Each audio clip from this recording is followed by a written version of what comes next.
তিপ্রাসা জনজাতিকে নিয়ে সাংসদ রাহুল গান্ধীর গুরুত্বপূর্ণ বক্তব্য। লোকসভার অধিবেশনে মাননীয় রাহুল গান্ধী কংগ্রেস এমপি জনজাতি তিপ্রাসাকে নিয়ে কি বলেছেন তারই বিশেষ বক্তব্য শুনুন। থাকুন নিউজ ত্রিপুরা ওয়ান চ্যানেলের সাথে। মাননীয় রাহুল গান্ধী কংগ্রেস নেতা, বিরোধী দলনেতা, তিনি পার্লামেন্টে জনজাতি তিপ্রাসাকে নিয়ে তার বিশেষ বক্তব্য শুনুন। सर माइक नहीं माइक यहाँ से नहीं जाते सर।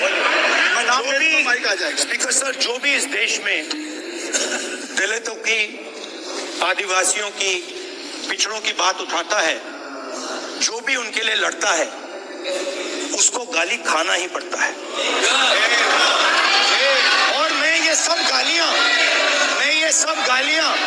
खुशी से खाऊंगा, क्योंकि महाभारत की बात हुई तो महाभारत में अर्जुन को सिर्फ मच्छी की आंख दिख रही थी, उसी प्रकार मुझे सिर्फ मच्छी की आंख दिख रही है।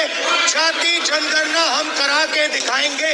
मतलब आपको जितनी गाली देनी है आप दीजिए, हम खुशी से लेंगे। धन्यवाद। मैं ये सब गालियां खुशी से उसको गाली खाना ही पड़ता है। सर माइक नहीं माइक यहाँ से नहीं जाते सर।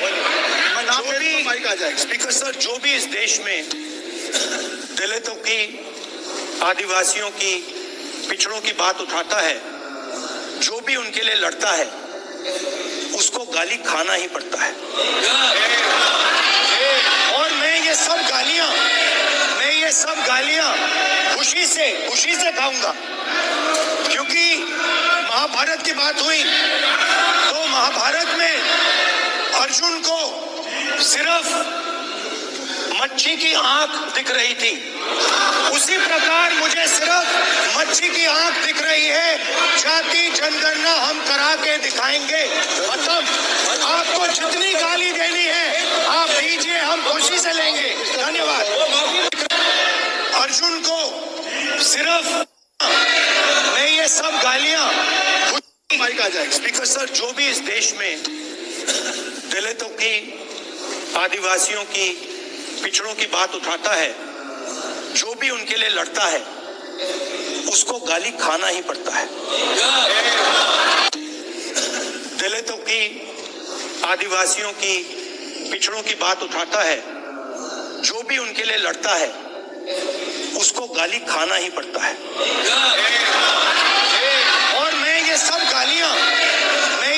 गालियां खुशी से खाऊंगा, क्योंकि महाभारत की बात हुई तो महाभारत में अर्जुन को सिर्फ मच्छी की आंख दिख रही थी, उसी प्रकार मुझे सिर्फ मच्छी की आंख दिख रही है।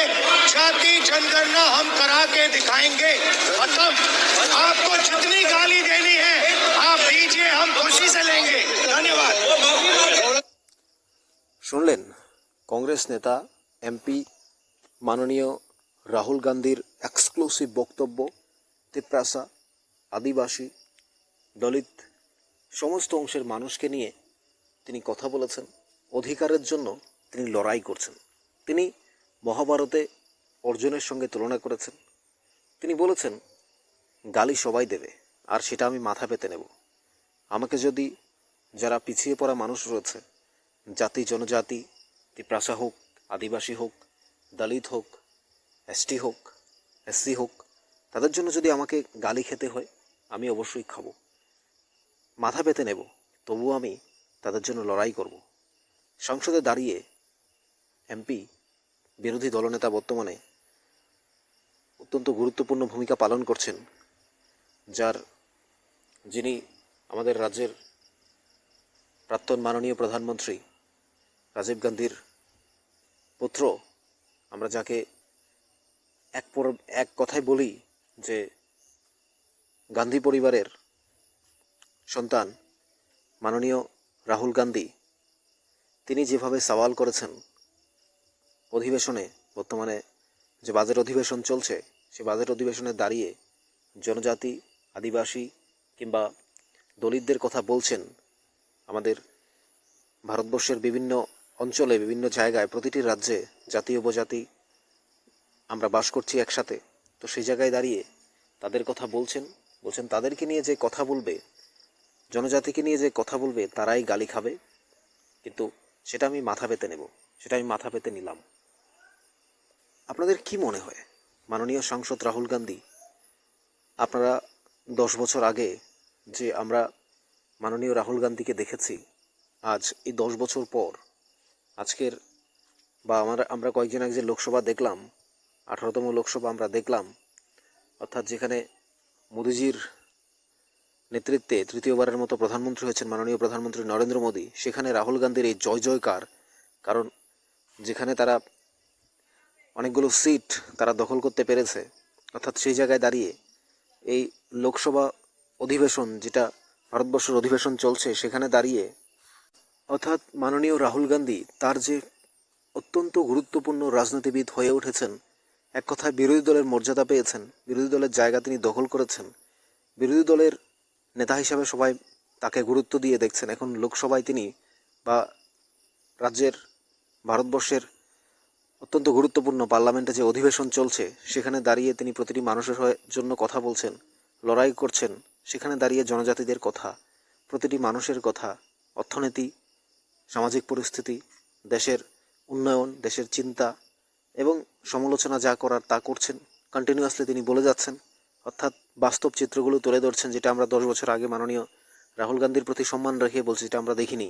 অর্থাৎ আজ সেটা মনে হচ্ছে একজন পরিণত, একজন গুরুত্বপূর্ণ রাজনীতিবিদ, যার মধ্যে রাজনৈতিক শিক্ষা, দায়িত্বশীলতা, মানুষের জন্য কাজ করার এক গুরুত্বপূর্ণ জায়গা তিনি তৈরি করেছেন। এখানে আপনাদের কি মনে হয় জানাতে পারেন কমেন্টস বক্সে। জনজাতিদের জন্য, আদিবাসীদের জন্য, পিছিয়ে পড়া মানুষগুলোর জন্য তিনি ভেবেছেন, তিনি কথা বলছেন। আমরা দেখেছি লোকসভার আগেও কখনো তিনি আমাদের রাজ্যের বা আমাদের বিভিন্ন রাজ্যের, ভারতবর্ষের বিভিন্ন যে ট্রাক চালক আছে তাদের সাথে কথা বলছেন, যারা কুলি মজুর আছে তাদের সাথে কথা বলছেন, কৃষকদের সাথে কথা বলছেন, সারা ভারতবর্ষব্যাপী ঘুরে বেরিয়েছেন তিনি আন্দোলন করছেন, অত্যন্ত দায়িত্বশীলতার সাথে তিনি কাজ করছেন, তাই তাকে মানুষ বিশ্বাস করতে শুরু করেছে। আজ তিনি লোকসভার যে অধিবেশন চলছে বা যেখানে বাজেট অধিবেশন চলছে, সেখানে দাঁড়িয়ে তিনি যে কথাগুলো বললেন, সেগুলোকে আপনাদের কি মনে হয় জানাবেন কমেন্টস বক্সে। থাকুন নিউজ ত্রিপুরা 1 চ্যানেলের সাথে, চ্যানেলটিকে অবশ্যই সাবস্ক্রাইব করুন।